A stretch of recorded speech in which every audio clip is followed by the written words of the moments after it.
መልካም ይሆንላችኋል። የፈራችሁት ነገር አይሆንም። የሰማኝ ሰው በደንብ አሜን ይበለኝ። ያያችሁት የምታዩት ውድቀት የሚመስል ነገር አይሆንም። መልካም ይሆንላችኋል። እግዚአብሔር ክፉን ወደ በጎ ይቀይርላችኋል። መጥፎን ወደ መልካም ይቀይርላችኋል። ጥፋትን ወደ ልማት ይቀይርላችኋል። የሰራዊት ጌታ እግዚአብሔር መልካም ያደርግላችኋል።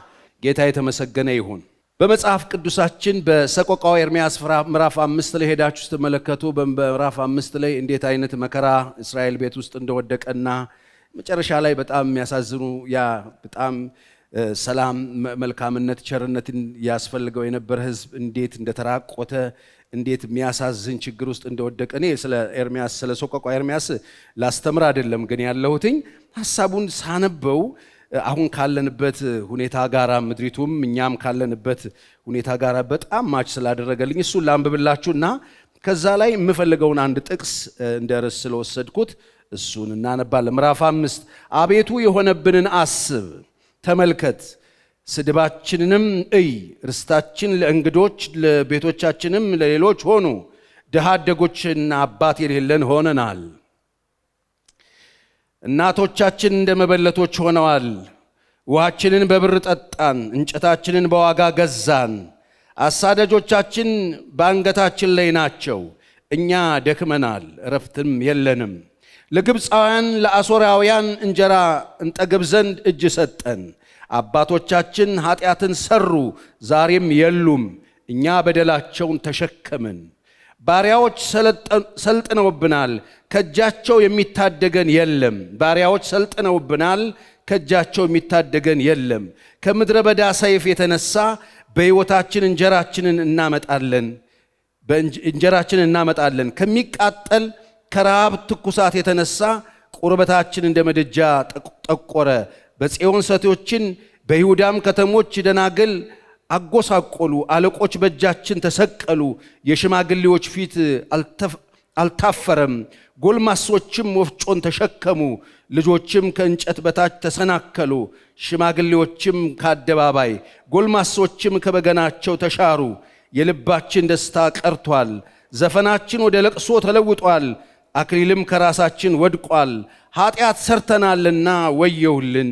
ስለዚህ ልባችን ታሟል፣ ስለዚህ ነገር ዓይናችን ፈዟል። ስለ ጽዮን ተራራ ባድማ ሆናለች፣ ቀበሮችም ተመላልሰውባታል። አቤቱ አንተ ለዘላለም ትኖራለህ፣ ዙፋንህ ከትውልድ እስከ ትውልድ ነው። ስለምን ለዘላለም ትረሳናለህ? ስለምንስ ለረጅም ዘመን ትተወናለህ? አቤቱ ወደ አንተ መልሰን፣ እኛም እንመለሳለን። ዘመናችንን እንደ ቀድሞ አድስ፣ ነገር ግን ፈጽመ ጥለህናል፣ እጅግ ተቆጥተህናል ይላል። በጣም የሚያሳዝን እዚህ ውስጥ ከገባው መውጫ ስለሌለኝ ብቻ የሚያሳዝን ነው። ክብር ወደ ውርደት ተቀይሯል። ኃይለኛ ረሃብና ራቁትነት አለ። የማይገባው ፖዚሽን ላይ ነው ያለው። እንጀራውን ለመብላት በጣም ዋጋ የሚከፍል ትውልድ ነው ያለው። በመከራ ውስጥ የሚያልፍ ትውልድ ነው ያለው። የተጨቆነ ትውልድ ነው ያለው። የተበዘበዘ ትውልድ ነው ያለው። የተዘረፈ ትውልድ ነው ያለው። ማንነቱን ያጣ ትውልድ ነው ያለው። የተራቆተ ትውልድ ነው ያለው። ክብሩን ያጣ ትውልድ ነው ያለው። የሚያሳዝን አይነት ህይወት የሚኖር በጨካኞች እጅ የወደቀ ትውልድ ነው ያለው። ይሄ ሁሉ የሆነው አባቶቻችን በሰሩት በደል እኛም ልጆቻቸው ተቀብለን ይሄው ዋጋ እየከፈልን ነው። እነሱ የዘሩትን እያጨድን ነው።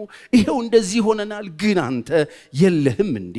ለምንድን ነው ዘመናችንን ማታድስልን? ለምንድን ነው እንደገና እግዚአብሔር ሆይ ወደ አንተ ማትመልሰን? መልሰን። እኛ ምን እናደርጋለን? እንመለሳለን። ዘመናችንን ደግሞ አድስልን። በቆንጆ ጸሎት ነው። እኔ ዛሬ እዚህ ጋር ያለሁትኝ ይመልሰን። አሜን ነው ወይ? እግዚአብሔር ዘመንን ማደስ የሚችል አምላክ በጌታ በኢየሱስ ስም የቤተ ክርስቲያንን እውነተኛ ታድሶ ያምጣልን። እግዚአብሔር ታድሶን ያምጣልን። ታድሶ ለማምጣት መመለስ ነው። እንግዲህ ይሄው ኤርምያስ የሚናገረው መልሰን። ልጆቻችን መከራ ውስጥ ነው ያሉት። ሽማግሌዎች ተዋርደዋል። በአደባባይ ሰው እየተሰቀለ ነው። ሰው እየተዋረደ ነው። ሰው እየተገደለ ነው። ባሪያላችን ላይ ነግሶ መከራችንን እየበላን ነው። እየተጨነቅን ነው። ሕይወታችንን እንጀራችንን ለማግኘት ዋጋ እየከፈልን ነው። ስቃይ ውስጥ ነው ያለ ነው። እንደዚህ እንድንኖር አልጠራህንም፣ ግን ይኸው ተጎሳቁለናል። ይኸው ተዋርደናል። ከዚህ በላይ ሞት የለም። ባክን መልሰን እንመለሳለን። አሁን የሚያሳዝነው ለመመለስ እኮ ሰው መጥፋቱን ማወቅ አለበት። ለዚህ ነው ኢሳይያስም ላይ ሲናገር ይሄ የተበዘበዘና የተዘረፈ ሕዝብ ነው ይላል። ማንም መልሶ አይልም ይላል። ሁሉ በዋሻ ውስጥ ተጠምደዋል፣ ሁሉም በግዞት ቤት ናቸው፣ ማንም መልሶ አይልም ይላል። ለሚመጣው ዘመን የሚሰማና የሚያደምጥ ሰው ማን ነው ብሎ ይናገራል። ማን ነው ርስቱን አሳልፎ የሰጠ? ማን ነው ለመቃጠል? ራሱ እግዚአብሔር አይደለም እንዴ? አይደለም፣ እግዚአብሔር እኮ ነው አሳልፎ የሰጠው። ማንም ግን መልሶ አይልም። ፊቱን መልሶ እግዚአብሔር ፊት መምጣት የሚፈልግ ሰው የለም ብሎ ይናገራል። ወገኖቼ አሁን ያለንበት ሁኔታ እንደዚህ ይመስለኛል። እግዚአብሔር ይመልሰን። እግዚአብሔር የሚያወራው ጌታ ቃሉ የሚያወራው ሌላ፣ እኛ የምናወራው ሌላ ሆኖብን ተምታቶብን ከቀን ወደ ቀን ለዛተን ከቀን ወደ ቀን ሞገሳተን ከቀን ወደ ቀን ፖዚሽናችን አተን መከበራችን ጠፍቶ ውርደት እየተከናነብን ስድብ እየጠገብን ነውር እየተከናነብን ኢየሱስ ሞቶ ሕይወት የሰጠባት ቤተክርስቲያን ክብሯና ሞገሷን አጣ ቅልል ብላ ተራክሳ ከቀን ወደ ቀን መሰደባችን እየጨመረ ነውራችን እየጨመረ አክብሮት እያጣን ተጽዕኖአችን እየጠፋ እኔ በዘመኔ እንኳን ባለውበት እዚህ ምድር ላይ በነበርኩበት ዘመን ይህንን ወንጌል የያዙ ሰዎች ይታፈሩ ነበረ፣ ይከበሩ ነበረ። ክርስቲያን ነው እሱ፣ ለዚህ ነው ይሄን የማያደርገው ይባል ነበረ። ታማኞች ነበሩ፣ የእውነተኝነት ምሳሌ ነበሩ፣ የጽድቅ ምሳሌ ነበሩ፣ የእውነት ምሳሌ ነበሩ፣ የንጽህና ምሳሌ ነበሩ። ይከበሩ ነበር፣ ይታፈሩ። ተጽዕኖአቸው ከፍተኛ ነበር። ከዚህ የተነሳ ነገስታት ተነስተውባቸው ሊቀብሯቸው ፈልገው ነበር፣ ግን አልቻሉም። እነሱ ላይ የተነሱ ነገስታት ተቀብረው እነሱ ሕያው ሆነው ለምልመው ነበር የመጡት። አሁን ግን መሰደባችን በማለዳ ሆኗል። ምክንያቱ ደግሞ ሲባል በሌላ ትራክ ውስጥ ነው እየሮጥን ያለ። ልክ ኢየሱስ ማርቆስ ወንጌል ምዕራፍ 9 ላይ ሄዳችሁ ትመለከቱ ኢየሱስ ክርስቶስ ከፊት ለፊቱ ስላለው ሞት፣ ስለሚመጣው መከራ፣ ከዛ ደግሞ ስለሚቀበር በሶስተኛው ቀን እንደሚነሳ እያስተማራቸው የኢየሱስ ትምህርት ስለ ሞቱ፣ ስለ ትንሣኤው፣ ስለመጣበት ጉዳይ፣ ስለ ዋናው ፐርፐዝ ወደዚህ ምድር ኢየሱስ ስለመጣበት ጉዳይ እያስተማራቸው ነበር። ምዕራፍ 9 ቁጥር 32 ላይ ይሄ ነበር። እነሱ ግን አላስተዋሉም ነበረ። ያላስተዋሉ ሰዎች ምንድን ነው የሚያደርጉት ካላችሁ፣ ያላስተዋሉ ሰዎች የሚያደርጉትን ላንብብላችሁ። ምዕራፍ 9 ቁጥር 33 ከትምህርቱ ኢየሱስ ክርስቶስ የሚያስተምረውን ስለ መነሳቱ በሶስተኛ ቀን እያስተማራቸው እነሱ አላስተዋሉም ነበር። ደግሞ እንዳይጠይቁት ፈሩ። አልገባቸውም እሱ የሚያወራው ነገር።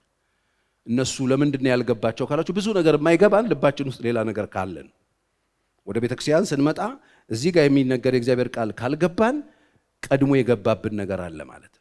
እነዚህ ሰዎች ውስጣቸው ያለ ነገር ስለነበረ ኢየሱስ የመጣበት ጉዳይ አልገባቸውም ነበር። ስሙ በደንብ ቁጥር 33 ወደ ቀፈርናሆም በመጣ ጊዜ በቤት ሆኖ በመንገድ እርስ በርሳቸው ምን ትነጋገራላችሁ አላቸው። እነሱ አሁን እየመጡ ነው። ምንድነው የምትነጋገሩ? እነሱ እያወሩ ነው፣ ወሬ ጀምረዋል። ኢየሱስ ያስተማረው ስለ ሞቱ ስለ ትንሣኤው ነው። ወሬ ጀምረው ምንድነው የምታወሩት አላቸው። ሲላቸው የሚነጋገሩትን ነገር ለመነጋገር የተናገሩትን ነገር ለጌታ ለማውራት አፈሩበት። እኔ ዛሬ እንነጋገራለን እዚህ፣ ከዛ ጌታ ቢጠይቀን ለመናገር የምናፈርበት ይሆን? የምንነጋገረው ነገር ጠየቃቸው። ሲጠይቃቸው እነሱ ብሎ ሲጠይቃቸው እነሱ ግን በመንገድ ከሁሉ የሚያወሩት ምንድነው? በመንገድ ላይ ይሄዱ ከሁሉ ግን ማን ነው የሚበልጠው እየተባባሉ ስለ ታላቅና ታናሽ ነው የሚያወሩት። ማን ነው አንደኛ ከኔና ካንተ? እኔ እበልጣለሁ ነው የሚባባሉት። ማን ነው አንደኛ ይባባላሉ። ማን ነው የሚበልጠው? ማን ይሆን የሚበልጠው ተባብለው ነበርና ዝም አሉ። ያወሩ የነበረው ይሄንን ነው። ምንድነው የምታወሩት ብሎ ጠየቃቸው። እኔ ዛሬ የቆምኩት እዚህ ጋር ምንድነው የምታወሩት? ምንድነው የምትነጋገሩት? የእነዚህ ሰዎች ንግግር ማን ነው ብሬክስ፣ ማን ነው የሚበልጠው፣ ማን ነው ትልቅ፣ ማን ነው አንደኛ፣ ማን ነው የበላይ ነው የሚባባሉት። የሚያወሩት ይሄን ነው። ኢየሱስ የመጣበት ጉዳይ መከራ መስቀል ላይ ተቀብሎ ሞቶ ተነስቶ ለሰዎች ልጆች ፀሐይ ሊያወጣ ብርሃን ሊሰጥ የመጣ ጌታ የመጣበት የሚሞትበት ጉዳይ ጠፍቶባቸው እነሱ የሚያወሩት ምንድን ነው የምታወሩት ሲባባሉ የተነጋገሩትን ነገር ለማውራት አፈሩበት። ማን ነው የሚበልጠው ነበር የሚባባሉት። ይሄን የጠየቃቸው ኢየሱስ የሚነጋገሩት ስለጠፋው እንዳይመስላችሁ፣ የሚያወሩትን ስላወቀው። የሚያወሩት ነገር ገብቶታል። እሱ የሚያወራውን ነገር እንዳልገባቸው፣ እሱ የሚያወራውን ነገር እንዳልተቀበሉት፣ እሱ የሚያወራው ነገር ጠብ እንዳላለላቸው፣ እነሱ የሚነጋገሩት ነገር ስለገባው ጠየቃቸው። እነሱ ስላፈሩበት መልስ መስጠት አፈሩ፣ ዝም አሉ። ኢየሱስም 12ቱን ጠርቶ ሰው አላቸው፣ ፊተኛ መሆን የሚፈልግ ቢሆን ከሁሉም አገልጋይ ይሁን አላቸው። አሁንም በያዛችሁት ጉዳይ የሚጠቅማችሁን ነገር ላስተምራችሁ፣ በምታወሩት ነገር ላስተምራችሁ። የበላይ ማን ነው? አንደኛ ማን ነው? የሚበልጠው ማን ነው? አንደኛ እዛ ፊት ወንበር የሚቀመጥ ማን ነው? እሱ ይቅርባችሁ። ሰው ፊተኛ ሊሆን ቢወድ ከሁሉ በኋላ የሁሉም አገልጋይ ይሁን አላቸው። ሕፃን ይዞም በመካከላቸው አቆሞም አቅፎም ሕፃኑን እንደዚህ ካለ አንዱ በስሜ የሚቀበል ሁሉ እኔን ይቀበላል፣ የሚቀበለኝን ሁሉ የላከኝን እንጂ እኔን አይቀበልም አላቸው። አጭር ሌሰን ሰጠ። ከቶፒክ ውጪ የሆናችሁ ሰዎች ስለ ክብር፣ ስለ በላይነት፣ ስለ በጣም ብዙዎቻችን የያዘን የኢየሱስ የሞቱና የትንሣኤው ጉዳይ ሳይሆን ማን ይበልጣል፣ ማን ነው የተባረከው አይደል? ማን ነው ጌታ ቤት በጣም የተባረከው? ማን ነው ብሬክ ስሩ ያገኘው? ማን ነው እግዚአብሔር ብለስድ ያደረገው? ማን ነው አንደኛ? ማን ነው የሚበልጠው? ማን ነው ትልቅ? ማን ነው ትንሽ? ማን ነው ፊተኛ? ማን ነው ኋለኛ? አይደል? ይሄ እኮ ነው ዛሬም ያለው። ይሄ እኮ ነው ዛሬም የብዙዎቻችን ቶፒክ ምናወራው፣ እርስ በርስ ምናወራው ይሄ ነው። ወጣ ሲደረግ የሚወራው ይሄ ነው። ወጣ ስትሉ ሰዎች ያወዳድሯቸዋል። ከእንትናና ከእንትና አንደኛ አይደለም። የሚበልጠው ማን ነው? አገልጋይ ያወዳድራሉ፣ ግለሰብ ያወዳድራሉ፣ ኩያቦቻው ያወዳድራሉ። የሚበልጥ ቆንጆ ምናምን ሴት ወንድ ምናምን ውድድር። ክርስቲያን ሆኖ ቤተ ክርስቲያን ቆይቶ የጌታ ሐሳብ የሞተበት ጉዳይ ተነግሮ ኢየሱስ ሊያወራ የፈለገውን ነገር ስለ ሞቱ ነው የሚያወራው፣ ስለ መራራው ጽዋ ነው የሚያወራው፣ ስለ መቀበሩ ነው የሚያወራው፣ ስለ ትንሣኤ። እነሱ ሌላ አልሞቀላቸው። የዛሬዋ ቤተ ክርስቲያን ማለት ማን ነው አንደኛ ይባባላሉ። የምታወሩት ምንድን ነው? የሚያሳፍር ነው? አንገት የሚያስደፋ ነው? ወይስ ቀና ብላችሁ በኩራት የምትነጋገሩበት ነው ነው ጥያቄው። ምንድን ነው የምታወሩት? ኢየሱስ የሚያወሩትን ስላወቀ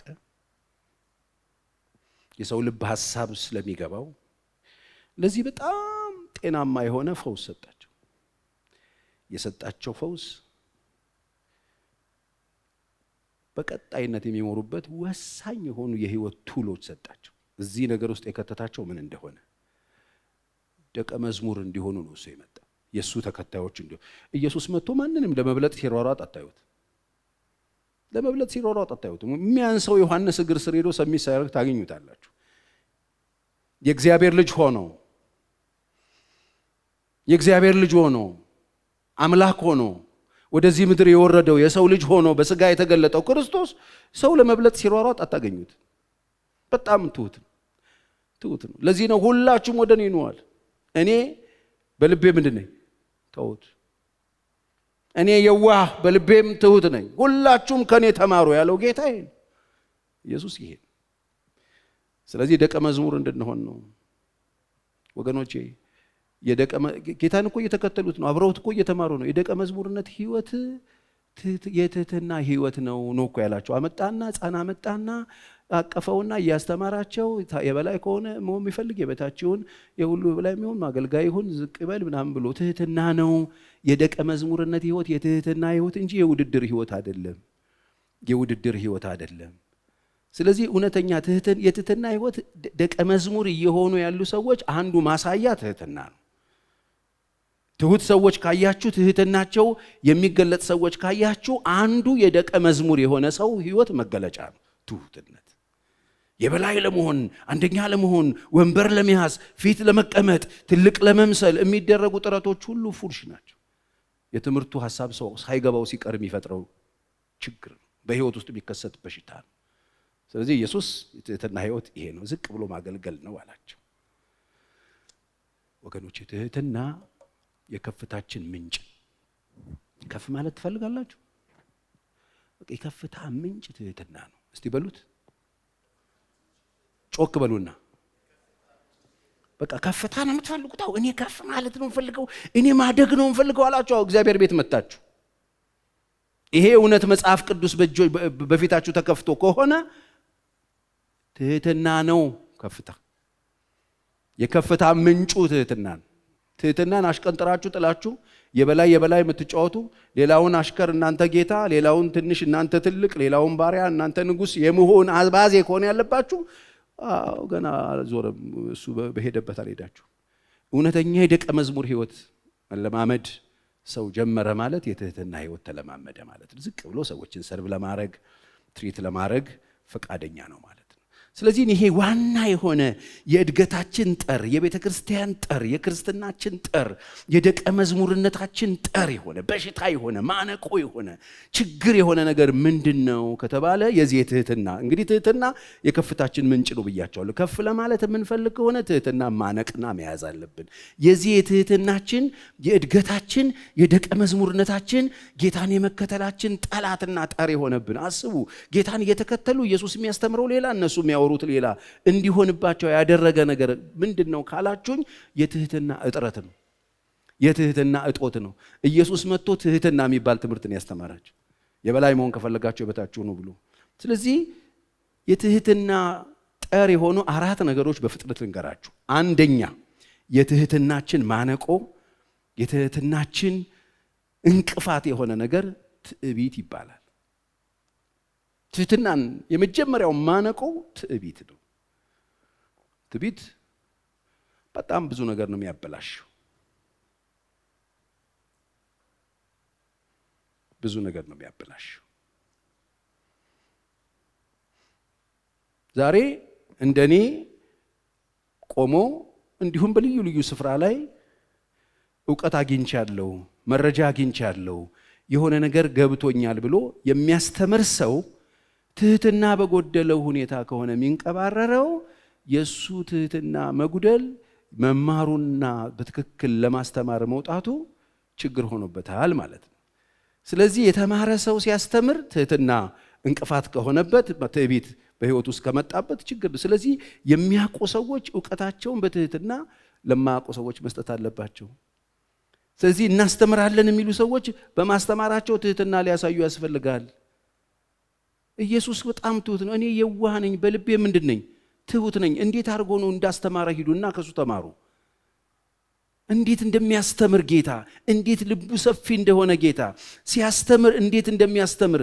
በልዩ ልዩ አይነት ኃጢአት ውስጥ የተዘፈቁ ሰዎች፣ በልዩ ልዩ አይነት ችግር ውስጥ የገቡ ሰዎች፣ አብረውት እንኳን የነበሩት የትንሣኤ ሙታን የትንሣኤ ትምህርት እየተማሩ ያሉ ሰዎች ከገቡበት ከርስ ውስጥ እንዴት ሊያወጣቸው እንደቻለ ችግራቸውን ተረድቶታል። ያሉበት ሁኔታ ገብቶታል። እሱ ሊያስተምራቸው የፈለገውን ነገር በጣም ሲምፕል በሆነ ወይ ሊያስተምርበት የሄደበትን ርቀት ተመልከቱ። እምናቅ ሰዎች ወይ እናቃለን የምትሉ ሰዎች ትዕቢት ጋር አብሮ አይሄድም። ትህትና በጎደለው ሁኔታ ልናስተምር አይገባም። ስለዚህ አስተማሪ በማስተማሩ ተማሪም በመማሩ ሂደት ውስጥ ትሁት መሆን አለበት።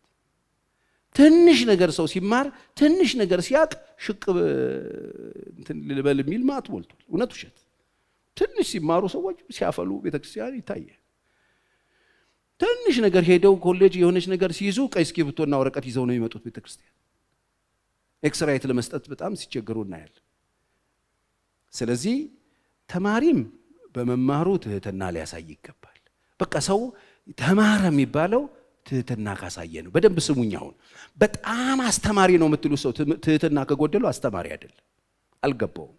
በጣም እየተማረ ነው የምትሉ ሰው ትህትና ከጎደለበት አልገባውም። ስለዚህ ትምህርት ላይ በጣም ወጥራችሁ እየተማራችሁ ያላችሁ ሰዎች ይኸውላችሁ፣ ሰይጣን ታርጌት የሚያደርገው ትህትናችሁን ነው።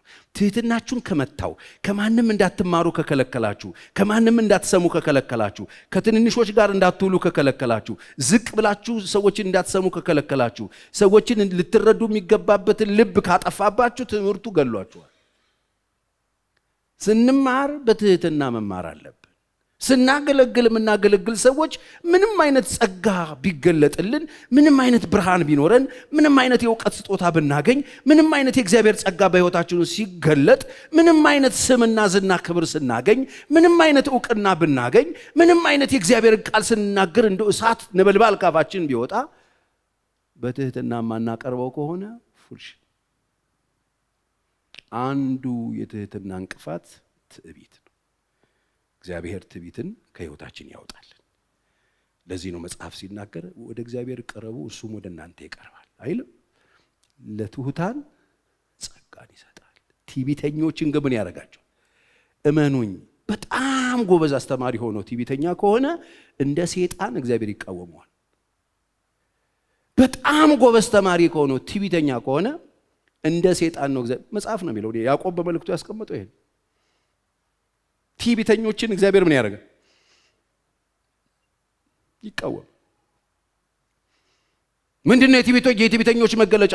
ከጌታ ሐሳብ ውጪ እኔ እበልጣለሁ። ፉክክር ውስጥ ነው፣ በቃ ውድድር ውስጥ ናቸው ያሉት። ከዛ በሽታ ውስጥ ነው ነቅል አድርጎ ኢየሱስ ያወጣቸው። ስለዚህ ትዕቢት ሲመጣ ውድቀት ነው የሚመጣው። ትዕቢት የትህትና የመጀመሪያው ጠሩ። እግዚአብሔር ይርዳን። እግዚአብሔር ከትሑታን ጋር ነው የሚቆመው። ሙሴ ትሑት ነበር። የእግዚአብሔር ቃል ይነግርለታል ብዙ ቦታ ላይ። በትህትና መኖር በጣም የመሰለ ነገር የለም። ትዕቢት ሲመጣ ትህትና ከሕይወታችን ውስጥ ውልቅ ብሎ ይወጣና ብቻችንን እንቀራለን። ትዕቢተኞችን ደግሞ እግዚአብሔር እንዴት እንደሚቃወማቸው ሄዱና ዘሁልቅ ላይ አንብቡ። ዘሁልቅ ምዕራፍ 12 ከአንድ ጀምሮ ብትመለከቱትም የሚያስገርሙ ሐሳቦች ታገኛላችሁ። እስከ 13 ድረስ ተነስተው በሙሴ ላይ እንዴት እንደተነሱበት በትዕቢት ማን ነው እሱ? ምን ስለሆነ ነው? እሱ ብቻ ነው ደግሞ ማርያምን ለምንድን ነው የሚያገባው? ኢትዮጵያዊቷ ምናምን ብለው አመፅ ሲነሱበት እግዚአብሔር ተነሳ ይላል። ትዕቢተኞችን ተቃወማቸው። በለምጽ ነው ያጮላት ማርያምን። በለምጽ ሆነ። ትፈር፣ ቢያንስ 7 ቀን ትፈር አለ እግዚአብሔር። ትዕቢተኞችን እግዚአብሔር ይቃወማል። ለትሑታን ግን ጸጋን ይሰጣል። እግዚአብሔር ማስተዋል ይስጣል። እግዚአብሔር አምላክ ከዚህ ውድቀት ይጠብቃል። ታውቃላችሁ፣ ትዕቢት ብዙ ጊዜ የሚታይ ስላልሆነ እዚህ ውስጥ ስለሆነ ያለው እግዚአብሔር አምላክ ማስተዋል ይስጣል። ይሄ ትዕቢት እኮ ሰይጣንን የጣለው ነገር እኮ ማለት ነው። በትዕቢቱ እኮ ነው የወደቀው። ትዕቢት በቃ ይሄ ይገባኝ በውስጡ እኮ ምሕረት ላያገኝ አፈረጠው እግዚአብሔር። እሱ ምንድን ነው ካላችሁኝ፣ የትህትና የመጀመሪያው ጠላት ነው ትዕቢት። ሁለተኛው ሽንገላ ነው። ቤተ ክርስቲያንን ከአፍ እስከ ገደፍ የሞላት ሽንገላ ነው። እሱ ደግሞ ሌላኛው ጠር ነው። የምን? የትህትና። ሰው ትሁት ሆኖ እንዳይኖር የሚከለክለው ሽንገላ ነው። ሽንገላ ያልሆነውን መሆን፣ የሆነውን አልሆንኩም ማለት፣ ማስመሰል ማለት ነው። ማስመሰል የሌለንን ነገር እንዳለን፣ የማንችለውን እንደምንችል፣ ያላልነውን እንዳላለ መሸንገል። የምንጠላውን ወድሃለሁ ማለት፣ የማንፈልገውን እፈልገዋለሁ ማለት፣ የማንችለውን እችላለሁ ማለት፣ የሌለንን እንዳለን መሆን፣ ያልሆነውን መሆን መሸንገል ይባላል። እሱ ሌላኛው የትህትና ጣል። ትሁት ያልሆኑ ሰዎች መለያቸው ይሄ ነው። ሰው ትሁት እንዳይሆን የሚከለክለው ሽንገላ ነው። የትህትና ጠር ነው። የትኛውን ለማስመሰል የሚደረግ ጥረት ድካም ነው። በሕይወታችሁ ውስጥ የሚያመጣው ድካም ነው፣ ልፋት ነው። ሕይወታችሁን ያቆሳቁለዋል። ወገኖቼ እንዳትጎሳቆሉ እኮ ነው የምነግራችሁ። አትሸንግሉ። ሽንገላ ነውር ነው። ሰይጣን አንዱ ስራው መሸንገል ነው። ታውቃላችሁ፣ አንዱ የሰይጣን ስራ መሸንገል ነው። ውሸታም ነው። የውሸት አባት አይደል? ይሸነግላል፣ ያታልላል፣ ያስመስላል። ሰይጣን እኮ እንደሱ ነው። እሱ እኮ የሚወጣው እንደ አንበሳ ነው የሚለው እኮ መጽሐፍ። አንበሳ ነኝ ነው የሚለው አይደለም። ያልሆነውን ነው ሆኛለሁ የሚለን ሰይጣን ስራው ይሄ ነው። ትሁት እንዳንሆን ይከለክለናል። ስለዚህ ሽንገላን እናቁም። አስመስለን አንኑር። አሁን እነዚህ ሰዎች ሲጠየቁ ምንድን ነው የምታወሩት ሲባሉ አይ ምንም እያወራን አለ ማለት እያወሩ አይደለም ወይ? አይደለም ነው እኮ እያስመሰሉ እኮ ነው። የሚከተሉት ይመስላሉ፣ ውስጣቸው ያለው ሌላ ነገር ነው። ምንድነው? አፈሩ። ያሳፍራቸዋል ሕይወታቸው። ጌታ እኮ ይጠይቃቸዋል እኮ አንቺ ይጠይቅሻል እኮ ትወጃታለሽ ይላል እኮ። በልብሽ ሻርድደሽ ባጥ ነገር ብለሻት እንደሚወድ ሰው አክት ስታረጊ ጥርስሽን ስታሳይ እኮ ጌታ እኮ ያየዋል እኮ። የሚያሳፍር ምንድነው እያረግሽ ያለሽው ተብለሽ ስትጠየቂ መልስ እኮ የለውም። አይ እየሰደብኳት ነበር እየሸረደድኳት ነበር እኮ አትይም እኮ። ነውር ነው እኮ አትልም እኮ። እጠላዋለሁ አትልም እኮ። እንደምትወደው ስታስመስል ያልሆንከውን ሆኗል ስትል እግዚአብሔር እኮ እውነቱን ያውቃል። የልብ አዋቂ እኮ ነው እሱ። ትሁት እንዳንሆን የሚከለክለን የትህትና ጠንቅ፣ የትህትና ጠላት፣ የትህትና ወጥመድ፣ ሰባሪና ገዳይ ባዶ የሚያስቀረን ነገር ሽንገላ ነው። በእግዚአብሔር ፊት ስትጸልዩ ሽንገላችሁን አስወግዱ። ያልሆናችሁትን አትሁኑ። እውነት እውነት አይሻል ይሻላል። እንደው በተነጋገሩ ስትባሉ ማውራት ትችላላችሁ። የሆነ ነገር ብላችኋል፣ ምንድን ነበር ያልሽ ስትባሉ እሱን ነገር ማለት ትችላላችሁ። ካላላችሁ እየሸነገላችሁ በልባችሁ የምትሉትና አፋችሁ የሚለው ነገር በጣም ከተለያየ ሽንገላ ይባላል። እሱ ሽንገላ ይባላል። ለምንድን ነው የምንለማመደው ሽንገላ ህይወትን ካላችሁ? የምንሸነግለው ጥቅማ ጥቅም እንዳናጣ፣ ከሰዎች ከብሬታን፣ ከሰዎች ክብርን፣ ነው የሆነ ነገር ጥቅማ ጥቅምን ምናምን ፍለጋ እኮ ነው ሸንጋይ የምንሆነው። ያልሆነ ነገር ለመለቃቀም ስንል ሸንጋይ እንሆናለን። ትርፍን ፍለጋ ሸንጋይ እንሆናለን። ጥቅም ፍለጋ ሸንጋይ እንሆናለን። የማንላቸውን እንላቸዋለን፣ ያልሆኑትን ሁናችሁ እንላቸዋለን። ስንሸነግል ማለት ነው። ከሰዎቹ የምናገኘውን ጥቅም ፍለጋ ሸንጋይ እንሆናለን። እሱ ምንድነው ካላችሁ የትህትና ጠላት ነው። ጌታ ጋር ትልቅ ቦታ የሚሰጠው አለኝ የሚለው እናንተ ጋር እንዲኖር የሚፈልገው የሱ ነገር ጠላት ነው ሽንገላ። ይህንን የት ተሰሙታላችሁ? የት ልትሰሙት ትችላላችሁ? የእግዚአብሔር ቤት ካልሰማችሁት ወገኖቼ፣ የእግዚአብሔር ቤት መተን መስታወቱ ፋጋ ቆመን ቆሻሻችንን አይተን መጽዳት ካልቻለን የት ሄደን እንጸዳለን? አስወግዱ ሽንገላ፣ አስወግዱ። ልባችሁንና አፋችሁን አንድ አድርጉ። ሰው አትሸንግሉ፣ አትሸንግሉ። ከደከማችሁ ደከመኝ በሉት። እግዚአብሔር ደካማ ይረዳል። ጌታ አብሮኝ ይኖራል የሚል ሰው ከዚህ ነፃ እንዲሆን ነው ይፈልግ። ከጌታ ጋር እየሄድን ከጌታ ጋር እየኖርን አብረን ካንተ ጋር ነው እያልን ሸንጋዮች ሆነ እንድንኖር የእግዚአብሔር ፈቃድ አይደለም። የእግዚአብሔር ፈቃድ አይደለም። በቃ የእግዚአብሔር የነገረንን ያምንበትን ያልገባንን እጅ አንስተን ጠይቀን ተነጋግረን ግልጽ ሆነን መሄድ አለብን። መሸንገል የለብንም። ሽንገላ የትዕቢት የምን ነው? የውድቀት የሚጠላው የትዕቢት ነገር የሱ ልብስ ነው። የሱ ተከታይ ሚዜ ነው። የትህትና ጠላት ነው። አትሸንግሉ። ሰዎችን የውሸት ያልሆነውን ነገር አትንገሯቸው፣ አታታሏቸው፣ አትበሉ። መናገር ከሌለባችሁ አትናገሩ። መናገር ካለባችሁ ደግሞ እውነት ተናገሩ። ልባችሁና አንደበታችሁን አንድ ለማድረግ የልቤ ሐሳብና የአንደበቴ ቃል አንድ እንዲሆን የሚል ቃል አለ። እግዚአብሔር ሆይ እርዳኝ ብሉና ጸልዩ። እግዚአብሔር ማስተዋል ይስጠን። እሱ ነው። በፍርሃት ምክንያት ሰዎች እንዳናጣ፣ ጥቅም እንዳናጣ፣ እንዳንጎድል ነው አይደለም የምንሸነግለው? አይደለም የምንሸነግለው። ግን የእግዚአብሔር ቃል መጽሐፍ ቅዱስ ሲነገር ሮሜ 8 ላይ የተቀበልነው መንፈስ የፍርሃት መንፈስ አይደለም። እንደገና ለፍርሃት የባርነት መንፈስ አልተቀበልንም። የልጅነትን መንፈስ ተቀበለናል እንጂ እንደገና ለፍርሃት በፍጹም አልተቀበልንም። ኢየሱስ ሕፃን አምጦ እንደዚህ ሕፃን ካልሆነ ሕፃን እኮ አይሸነግልም። ታውቃላችሁ፣ ሕፃን ሸንጋ አይደለም። ጌታ በጣም ሕፃናትን ቅፍ አድርጎ ድብስብስ እያደረገ ያስተማረበት አንዱ ምክንያት ሕፃን አይሸነግልህም። ሕፃን መሸጫው ነው የሚነግርህ። ሕፃን ጋር ሽንገላ የለም። ሕፃን ጋር ማስመሰል የለም። ማስመሰል ያሸነግላሉ። እናንተ ሰፈር ያሉ ሕፃናት የለም። ከደበርካቸው ይሄ ያስጠላል ነው የሚሉት። ካስጠላቸው ደስ አይልም ነው የሚሉት። ሲያስፈራ ነው የሚሉት። እኛስ የሚያስፈራውን ሌላ ነው የምንለው። ያልሆነ ነገር ነው እየነገርን ሰው እየቀባን እንደዚህ ግልጽ። ክፋት የለባቸውም ሕፃናት፣ ሽንገላ የለባቸውም ሕፃናት። እንደነዚህ ካልሆናቸዋል። ስለዚህ ጌታ ለምንድን ነው ይሄን ያሳየን ካላችሁ፣ ፍርሃትን አውጥተን እንድንጥል፣ ሽንገላን ከህይወታችን እንድናወጣ። ሸንጋዮች የሚያደርገን ምንድነው ካላችሁ፣ ፍርሃት ነው። ስለምንፈራ እንፈራለን። እውነትን ለመናገር እንፈራለን። የምንፈራው ምንድነው? ጥቅም እናጣለን፣ ቦታ እናጣለን፣ ወንበር እናጣለን፣ ተቀባይነት እናጣለን፣ ጥቅማ ጥቅም እናጣለን። ካዲያ በቃ ከሱ ይልቅ እግዚአብሔርን እንጣው ነው ያልን ማለት እኮ። እግዚአብሔር ከኛ ጋር ከሆነ ማን ይቃወመን? ክብር ለኢየሱስ ይሁን። እግዚአብሔር አለ። እስቲ እግዚአብሔር ከኔ ጋር ነው በሉ። እስቲ ቀኝ እጆቻችሁን አንሱ፣ ልባርካችሁ። በኢየሱስ ስም የሚያስፈራራችሁ በህይወታችሁ ውስጥ ሸንግላችሁ እንድትኖሩ የሚያደርግ ማንኛውም አይነት የፍርሃት ነቀርሳ የተነቀለ ይሁን። እግዚአብሔር አምላክ ሰላሙን ይስጣችሁ፣ እረፍቱን ያልብሳችሁ፣ ድካማችሁን ያግዝላችሁ። እግዚአብሔር ከእናንተ ጋር ይሁን። የልባችሁ ሐሳብና የአንደበታችሁ ቃልን አንድ ያርግላችሁ። አሜን። እግዚአብሔር ይርዳን።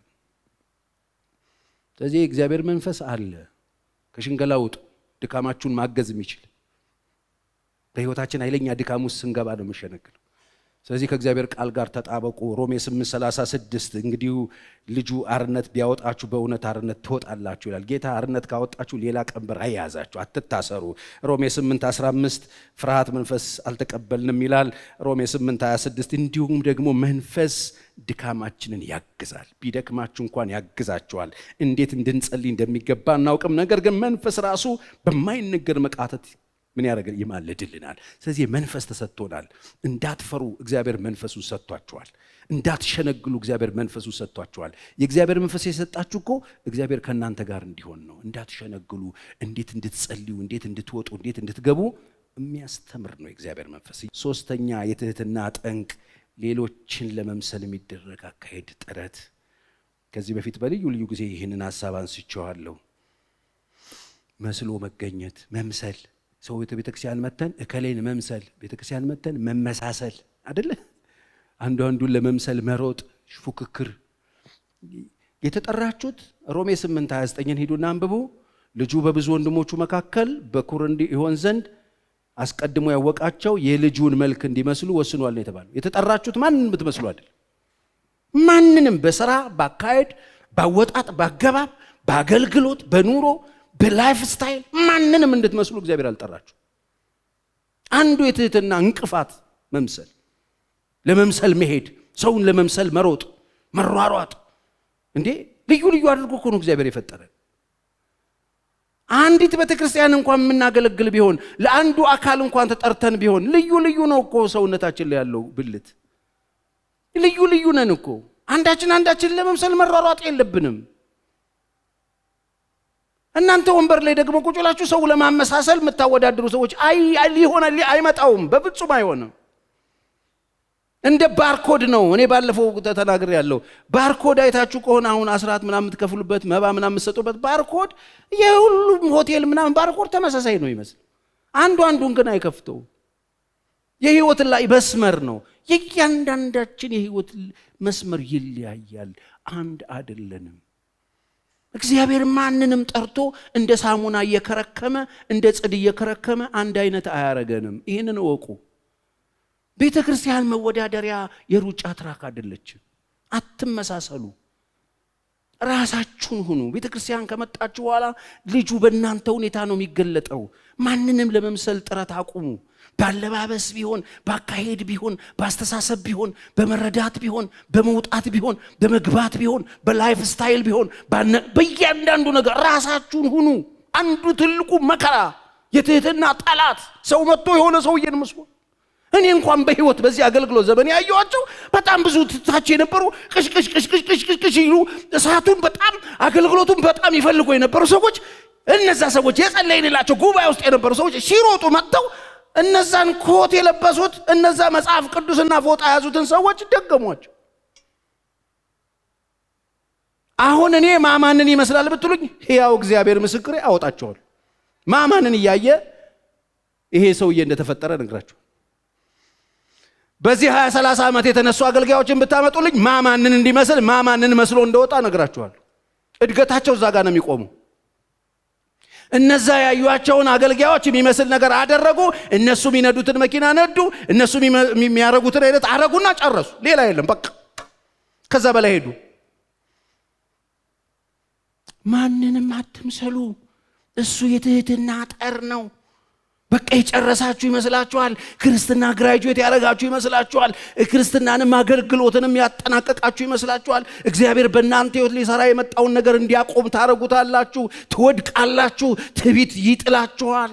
ትህትናችሁ ከሕይወታችሁ ይርቅባችኋል። ሰው ለመምሰል የምትሮጡ ከሆነ እከሌ ለመምሰል የምትሮጡ ማንንም እንድትመስሉ የእግዚአብሔር ፍቃድ አይደለም።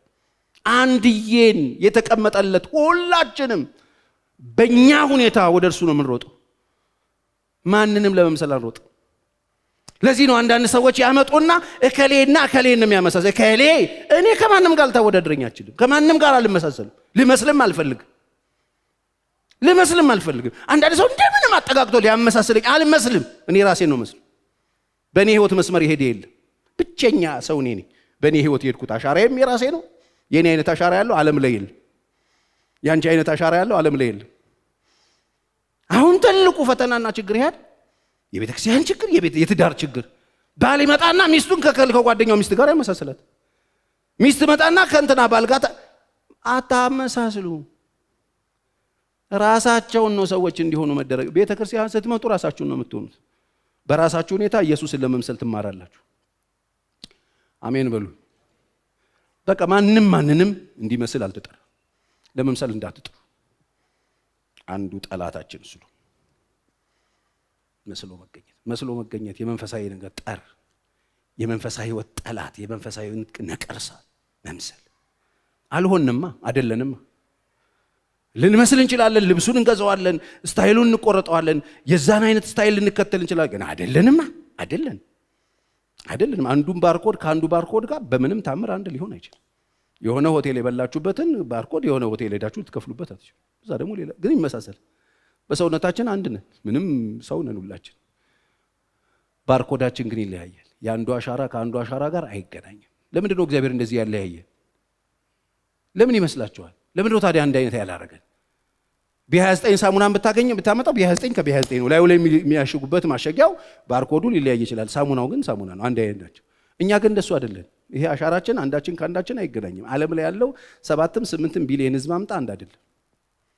ለምን ነው እግዚአብሔር ያለያየ? የተለያየን ስለሆነ፣ አንድ አይነት ስላልሆነ፣ በየራሳችን ሁኔታ እግዚአብሔር እንድንገለጥ ስለፈለገ። እግዚአብሔር ይርዳል። የትህትና ጠላት ነው ማስመሰል፣ ለመመሳሰል የሚደረግ በኑሮ ውድድር መመሳሰል፣ በመኪና ለመወዳደር፣ በአለባበስ ለመወዳደር፣ በአገልግሎት ለመመሳሰል። አሁን ማን ከማን ይለያል? ተከርከመን አንድ አይነት ሩጫ። በቃ አንድ ሰው የሆነ ነገር ይዞ ካየን የሱ አይነት እንላለን።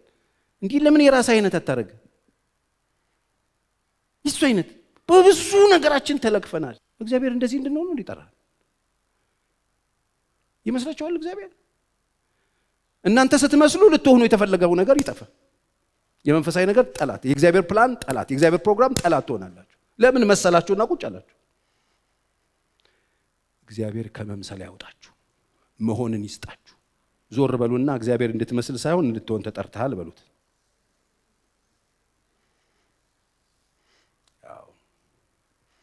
አራተኛውና የመጨረሻው የትህትና ህይወት ጠንቅ ጠላት ያለ መርካት። እግዚአብሔር በሰጠን ህይወት አለ መርካት። መጽሐፍ ኑሮዬ ይበቃኛል ለሚለው ግን እግዚአብሔርን መምሰል እጅግም ማትረፊያ ነው ይላል።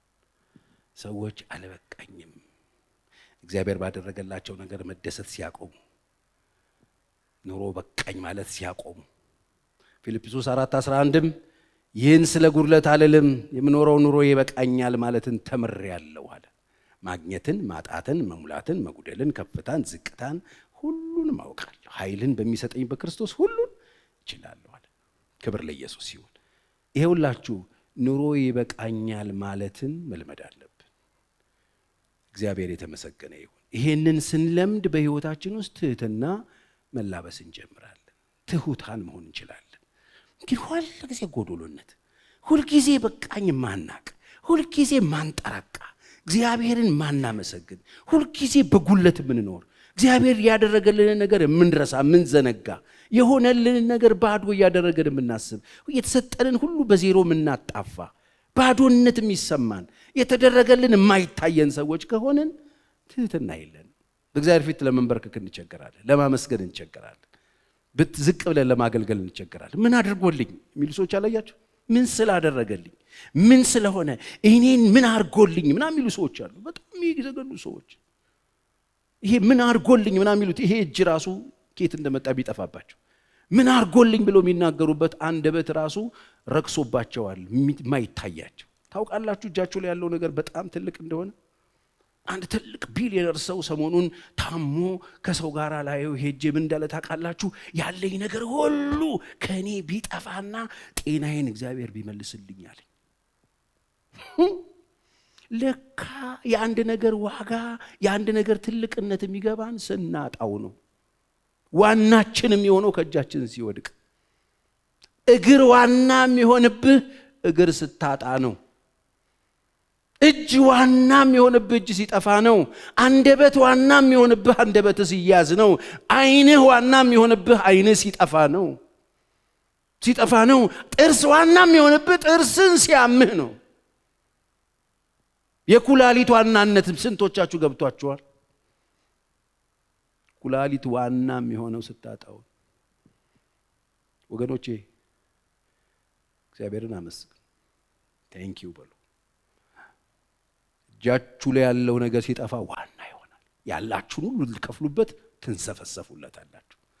አሁን እዚህ ይዛችሁት ምንም ይመሰላችሁ፣ ባዶ ይመሰላችሁ፣ ወና ይመሰላችሁ፣ በቃኝ እንዳትሉ ያደረጋችሁ በጣም ትርጉም ያጣባችሁ እጃችሁ ላይ ያለ ነገር ሲጠፋ የህይወታችሁን አለኝ የምትሉትን ሁሉ የምትከፍሉለት ጉዳይ ሊሆን ይችላል።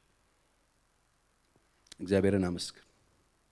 ከዚህ ችግር የምንወጣው ከትዕቢት የምንወጣው እንደዚህ ትህትናችንን ካሳጡን ማስመሰሎች ውስጥ የምንወጣው ከሽንገላ የምንወጣው ከውድድር የምንወጣው በቃኝ ካለ ማለት ህይወት ውስጥ የምንወጣው እነዚህ ዋና ዋና ነገሮች ሲገቡን ነው። አንደኛ እኛ ራሳችን ምንም አለመሆናችንን ስናውቅ፣ በራሳችን ምንም ነን። ትንፋሻችን እኛ እጅ ላይ የለም። ትንፋሻችንን የያዘ እግዚአብሔር አለ። አሜን። በራሳችን ምንም ማድረግ አንችልም። እግዚአብሔር ስለረዳን ብቻ ነው እዚህ የተገኘ ነው። እስቲ አሜን በሉ። እኛ ራሳችን ምንም የሚገባን የምንለው ምንም ነገር የለም። ይገባቸዋል ያለን እግዚአብሔር ነው። እዚህ ማንም ሰው ተገብቶት የእግዚአብሔርን ምሕረት የተቀበለ የለም። እግዚአብሔር መሐሪ ስለሆነ ነው እየኖርን ያለ ነው። አሜን። በቃ በእግዚአብሔር በምሕረቱ የታደገን ሰዎች ስለሆነን እምንበቃ ሰዎች አለመሆናችንን ስናቅ፣ በእግዚአብሔር ጸጋ ብቻ ተደግፈን እንደምንኖር ስናውቅ፣ በጌታ ላይ በሱ ጸጋ ብቻ እግዚአብሔር እንደተቀበለን ስናውቅ፣ ምንም አይነት የጽድቅም የቅድስናም አካውንታችን እንዳላቆመን ስናቅ፣ የእግዚአብሔር ፍቅር ሲገባን ከዚህ ነገር ውስጥ ምን ወጣው ፓስተር ቸሬ በምንድን ነው ካላችሁ፣ ምንም አይነት ኃጢአት ብትሰሩ እግዚአብሔር ጋር እሱ ምንም ትርጉም እንደሌለው፣ ጽድቅም ብትሰሩ ትርጉም እንደሌለው፣ እሱ የሰራላችሁ ስራ ላይ ብቻ አይናችሁ እንድታደርጉ፣ ይሄን ማድረግ ያወቃችሁ ቀን ከወደቃችሁበት ትነሳላችሁ። ከውድድር ውስጥ ትወጣላችሁ። ከትዕቢት ውስጥ ትወጣላችሁ። ትህትናን ትላበሳላችሁ። ዝቅ ብሎ ማገልገል ክብር ይሆንላችኋል። ዝቅ ብሎ መስራት ክብር ይሆንላችኋል። ዝቅ ብሎ መስራት ውርደት ሳይሆን ክብር ነው። ዝቅ ብሎ ማገልገል ውድቀት ሳይሆን መነሳት ነው። እግዚአብሔር ይርዳል። የትህትናን ነገር ይብዛላችሁ። ልመርቃችሁ በደንብ አሜን በሉ። እግዚአብሔር አምላክ እነዛ ያስተማራቸው ሰዎች የሚማሩት ይሄንን ትህትና ሊያለብሳቸው፣ ዝቅ ብሎ ህይወቱን ለመሸለም ለመሞት የመጣ ዝቅ ብሎ እግር ያጠበ ጌታ እንደሚሞት እንደሚነሳ በሶስተኛ ቀን እንደሚነሳ የመጣበት ትልቅ ትርጉም ያለውን የቤተ ክርስቲያንን ስራ ሊሰጣቸው ብሎ እነሱ ይወዳደሩ ነበረ። ዛሬ ወገኖቼ እዚህ ጋር ቆሜ ማወራላችሁ የእግዚአብሔር ሐሳብ እውነተኛ ደቀ መዛሙርት የሚኖሩት ህይወት የትህትና ህይወት ነው እያልኩ ያለሁት። ይሄንን ለማስተላለፍ ነው ይሁሉ ያወራሁት። ትህትና የጎደለው ህይወት የደቀ መዛሙርት ህይወት አይደለም። የትዕቢት ህይወት የደቀ መዛሙርት ህይወት አይደለም። የኩራት ህይወት የደቀ መዛሙርት ህይወት አይደለም። የሽንገላ ህይወት የደቀ መዝሙር ህይወት አይደለም። የማስመሰል ህይወት የደቀ መዝሙር ህይወት አይደለም። አልበቃኝም ብሎ የስግብግብነት ህይወት የደቀ መዝሙር ህይወት አይደለም። የደቀ መዝሙር ህይወት በቃኝ እግዚአብሔር ሆይ ተመስገን ብሎ በትህትና የተቀበለውን ዋጋ እየሰጠ የሚኖር፣ ዝቅ ብሎ ሰርቭ ለማድረግ፣ ዝቅ ብሎ ሰዎችን ዕውቀት እንዲጨብጡ፣ ዝቅ ብሎ የሚያቅም እንኳ ቢሆን ዝቅ ብሎ ዕውቀቱን መስጠት የሚችል የተቀበለው ጸጋና አገልግሎት ካለ ዝቅ ብሎ ሰዎችን ለማገልገል የሚፈልግ ከሆነ እሱ ደቀ መዝሙር ነው። ቤተ ክርስቲያን ነግሬያቸዋለሁ፣ ሁለት ነው ስራዋ። ሰዎች እንዲድኑ ከዛ ደቀ መዝሙር እንዲሆኑ ሄደው ብርሃናቸው እንዲበራ ነው። ሌላው እግረ መንገድ የምትሰሩት ብትነግዱ እግረ መንገድ ለንግድ የተጠራ ሰው የለም። እግረ መንገድ ትነግዳለህ። ለጋብቻ አልተጠራም፣ እግረ መንገድ ታገባለህ። እግረ መንገድ ታገባለህ፣ እግረ መንገድ ትወልዳለህ፣ እግረ መንገድ ትሰራለህ፣ እግረ መንገድ በጎ ታረጋለህ፣ እግረ መንገድ ቧንቧ ትሰራለህ፣ እግረ መንገድ ድልድይ ትሰራለህ፣ እግረ መንገድ ፎቅ ትሰራለህ፣ እግረ መንገድ የምታረገው ብዙ ነገር አለ። እሱ አይደለም ግን ዋናው ኢየሱስ በመስቀል ላይ ሞቷል፣ ኃጢአተኞችን ወክሎ። አሜን። በሶስተኛው ቀን ተነስቷል። ይህንን ቢያመን ሰው የዘላለም ሕይወት ባለቤት ይሆናል። የምትኖሩት የኢየሱስን ሞት ለመናገር ነው የሚለው መጽሐፍ። ስጋውን የበላችሁ ደሙን የጠጣችሁት ለዚህ ነው የሚለው። እንጸልያለን። እኔ መርቃችኋለሁ በጌታ በኢየሱስ ክርስቶስ። እግዚአብሔር አምላክ ትህትናውን ያጎናጽፋችሁ፣ እጆቹ በእናንተ ላይ ትሁን። የሰማይ አምላክ እግዚአብሔር በነገር ሁሉ ይባርካችሁ። አሁን በጌታ በኢየሱስ ክርስቶስ ስም ያ የእግዚአብሔር ጸጋ በእናንተ ይስራ። ማንንም የማትመስለው ወንድሜ፣ ማንንም የማትመስዩ እህቴ፣ በኢየሱስ ክርስቶስ ስም እግዚአብሔር ባንተ ያቀደውን ያዘጋጀውን ያንን ድንቅና መልካም ሥራ በመስራት እግዚአብሔር ይባርክህ። ከዚህ ቀን ጀምሮ የታሰበብህ የታየልሽን በመሆን እግዚአብሔር ይባርክሽ። መንገድ ላይ የተጠለፋችሁ ሌላ ነገር መስላችሁ የሆኑ ሰዎችን መስላችሁ ከናንተ የጠፋችሁ ከራሳችሁ የጠፋችሁ ከተጻፈላችሁ የጠፋችሁ እግዚአብሔር ካሰበላችሁ የጠፋችሁ በመንገድ የቆማችሁ በመንገድ የተጨናገፋችሁ የሰራዊት አምላክ እግዚአብሔር ከዚህ ጭንገፋ ያውጣችሁ። ከዚህ ጭንገፋ ነፃ ያውጣችሁ። በክብሩ በኢየሱስ ስም ይሰውራችሁ። ስሙ በእናንተ ይክበርላችሁ። ከዛሬ ጀምሮ በጌታ በኢየሱስ ስም የቆመ ሕይወት መቀጠል ይጀምር። አቋራጭ የገባ ሕይወት ከሕይወት ጥፋት ወጥቶ በክብር ትራኩ ላይ ይግባ። ዛሬ በጌታ በኢየሱስ ክርስቶስ ስም እውነተኛ የትህትና መንፈስ ያገኛችሁ። እናንተ ደካሞች ሸክማችሁ የከበደ ሁሉ ወደ እኔ ኑ፣ እኔም አሳርፋችኋለሁ። ሁላችሁም ከኔ ተማሩ፣ እኔ የዋህ በልቤም ትሁት ነኝ። ቀንበሬን በላያችሁ ተሸከሙ፣ ሸክሜም ቀሊል ነው ተብሎ እንደተጻፈ ዛሬ በኢየሱስ ስም ከእውነተኛ አስተማሪ ተምራችሁ ቀንበራችሁ ቀሎ የጌታን ቀንበር ተሸክማችሁ ሸክማችሁ ቀሎ ከሱ ተምራችሁ በሕይወታችሁ ፍሬ አፍርታችሁ በትህትና ሕይወታችሁ እውነተኛ ደቀ መዝሙር በሆናችሁ ታይቶ ተገልጦ ተሸታችሁ ለትውልድ መፍትሄ ትሆኑ ዘንድ በኢየሱስ ስም ባርኪያችኋለሁ። ስሙ በእናንተ ትክበር። የጌታ ስም በእናንተ ይክበር። በወጣችሁበት በገባችሁበት ሁሉ ስሙ በእናንተ ይክበር። መንፈስ ቅዱስ እናመሰግናለን።